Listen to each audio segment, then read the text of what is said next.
प्रिय भाई एवं बहनों, आज हम आप लोग को ये बतलाने जा रहे हैं कि कब साधक का मन परमात्मा में स्थिर हो जाता है।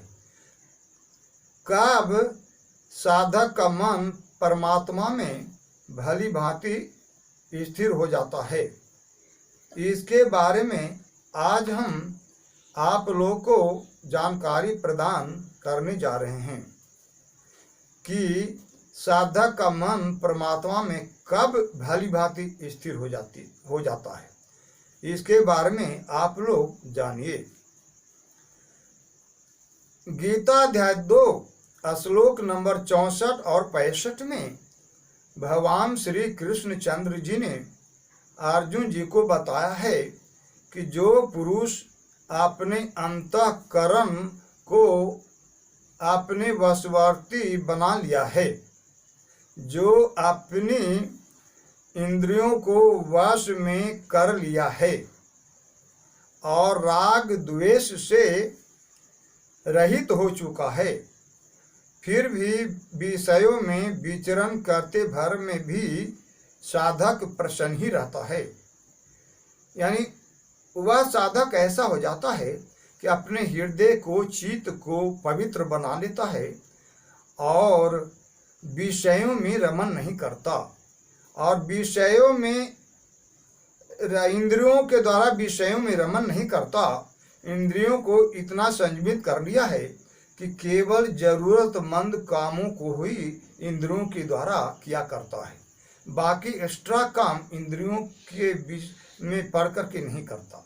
इंद्रियों को उचित समय में उचित कर्म करवाता है। इंद्रियों से वही कर्म करवाता है जो न्याय संगत है, धर्म संगत है, उसके चक्कर में नहीं पड़ता।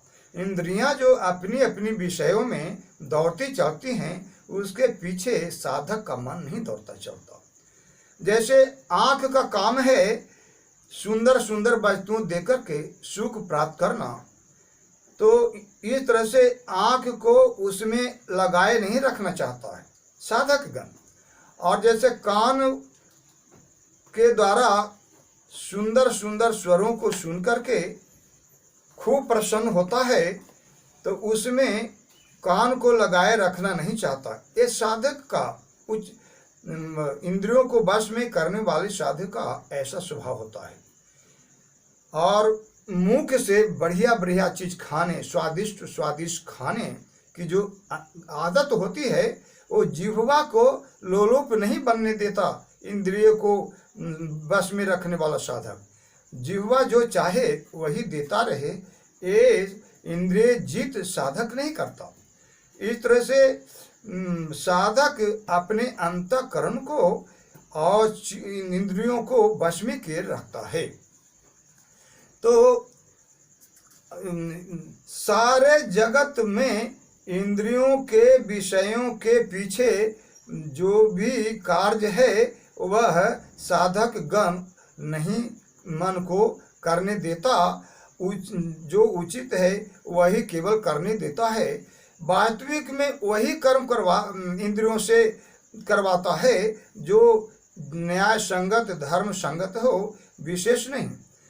तो इस तरह से हरदम प्रसन्न चित्त का रहता है वह साधक जो अंतःकरण और इंद्रियों को वशवर्ती बना लिया है। इस तरह से राग द्वेष से रहित पुरुष अपने अंतःकरण सहित इंद्रियों को वश में रखते हुए विषयों में विचरण करने पर भी इंद्रियों के चक्कर में नहीं आता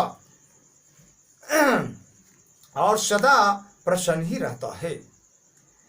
तो इस तरह से जो पुरुष राग द्वेष से रहित होकर के अपने अंतःकरण सहित इंद्रियों को वश में रखते हुए भी विषयों में विचरण नहीं करता, अर्थात उन इंद्रियों से मिलने वाले सुखों के पीछे दौड़ा नहीं चलता, उस पीछे नहीं लगा चलता, उसके पीछे नहीं रहता, उसके पीछे दीवाना नहीं रहता, वह इंद्रिय जीत अंतःकरण को जीतने वाला, चित्त को संयमित रखने वाला साधक हर तरह से सदैव प्रसन्न ही रहता है। तो अंतःकरण की प्रसन्नता होने पर साधक का सारे दुखों का भाव हो जाता है, यानी साधक का सारे दुख नष्ट हो जाते हैं। इस तरह से प्रसन्न अंतःकरण वाला साधक का मन सब ओर से हटकर, अर्थात इंद्रियों की विषयों से हटकर या सांसारिकता से हटकर या संसार की माया से वंचित होकर के या ममता मोह यानी सांसारिक ममता मोह का परित्याग करके एक ही भाव होकर के परमात्मा में ही भली भांति मन को स्थिर कर लेता है। इस तरह से जितेंद्रिय लोग अपने मन को वशवर्ती बना करके सब ओर से समेट करके समाप्त विषय वासनाओं से हटा करके सांसारिकता से हटा करके बाहर से मन को मोड़ करके हटा करके एक ही भाव हो करके हृदय में या आज्ञा चक्र में सहस्त्रार चक्र में ध्यान करके मन को बिल्कुल स्थिर कर लेता है। वह जितेंद्रिय एवं मन को जीतने वाला साधक का मन बिल्कुल स्थिर एवं शांत हो जाता है। इस तरह से प्रसन्न अंतःकरण वाला साधक का मन सब ओर से हट करके, अर्थात इंद्रियों की विषयों से हट करके, सांसारिकता से हट करके, संसार की माया से वंचित हो करके, ममता मोह का परित्याग करके एक ही भाव हो करके परमात्मा में ही भली भांति स्थिर हो जाता है। उसी का मन स्थिर हो जाता है, उसका मन अवरुद्ध हो जाता है, उसका मन रुक जाता है, अर्थात संसार में दौड़ने से वंचित हो जाता है। इस तरह से परमात्मा में लगा हुआ मन शांत हो जाता है, स्थिर हो जाता है और कभी इधर उधर सांसारिकता में दौड़ता नहीं चलता, उसके पीछे दीवाना नहीं रहता।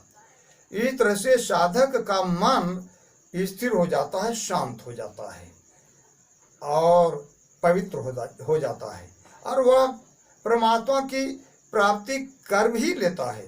इस तरह से एक ही भाव से जिसका मन परमात्मा में स्थिर हो जाता है, वह परमात्म तत्व में लगा रहता है, परमात्म चिंतन में लगा रहता है और इस तरह से परमात्मा की साधना करते करते, आराधना करते करते, चिंतन मनन करते करते अंततो गत्वा वह परमात्मा की प्राप्ति कर लेता है, आवागमन से रहित हो जाता है, मोक्ष की प्राप्ति कर लेता है। इस तरह से जीते हुए मन के द्वारा संभव हो जाता है। तो इसकी जानकारी हेतु आप लोग हमारे चैनल सत्यम एमएस का सब्सक्राइब करें और ज्ञान प्राप्त करें कि मन कब स्थिर हो जाता है, मन कब स्थिर हो जाता है, साधक का मन कब परमात्मा में स्थिर हो जाता है, इसके बारे में जानकारी प्राप्त करें।